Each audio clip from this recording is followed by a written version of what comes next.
वालेकुम। हेलो, अस्सलाम वालेकुम। वालेकुम अस्सलाम। जी जनाब, बताएं आपका नाम और कहाँ से बात कर रहे हैं?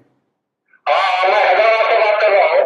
जी ये आजकल जादू कराते रहे लोग और दूसरे जिस्मानी बीमारी भी हुई, तो इसका कुरान से इलाज हो सकता है क्या?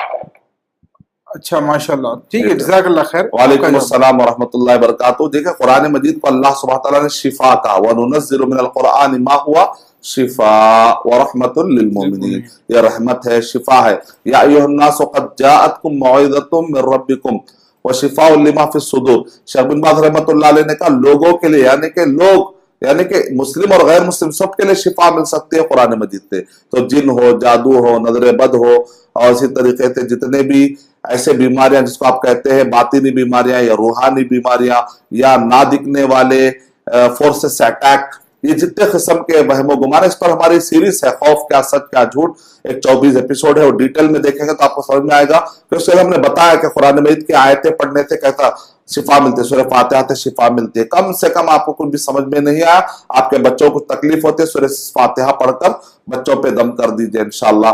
और इसी तरीके से सूरह हूद सूरह नंबर 11 के आयत नंबर 44, बहुत सारे हमारे खवातीन हैं माहवारी से परेशान रहते हैं, बहुत ज्यादा खून आने के मसाइल की वजह से बड़े परेशान रहते हैं। तो इब्न तैमिया रहमतुल्लाह अलैह ने कहा सूरह हूद सूरह नंबर 11 के आयत नंबर 44, सूरह हूद सूरह नंबर 11 के आयत नंबर 44, तो इसमें वकील या अर्दुब्लई माअकी व या समा वक़ली। तो अल्हम्दुलिल्लाह बाद में खातून आकर उसने कहा कि अल्हम्दुलिल्लाह अब मैं कंट्रोल हो गया। तो इसी तरह बाद लोगों को इसहाल होता है, यानी कि मोशंस जारी होते हैं, बाद लोगों को खय आते रहती है। तो ऐसे जो जिस्म से सयाल चीजें निकलती है, बहने वाली चीजें निकलती है, उसको कंट्रोल करने के लिए सूरह हूद नंबर 11 के आयत नंबर 44 पढ़ना चाहिए। तो ऐसा कुरान मजीद के बहुत सारे www.askislampedia.com या इसी तरह askmadani@gmail.com पर हमको ऐसी कोई आप बताएंगे तो इंशाल्लाह उससे मुताल्लिक हम आपको आयतें भेजेंगे।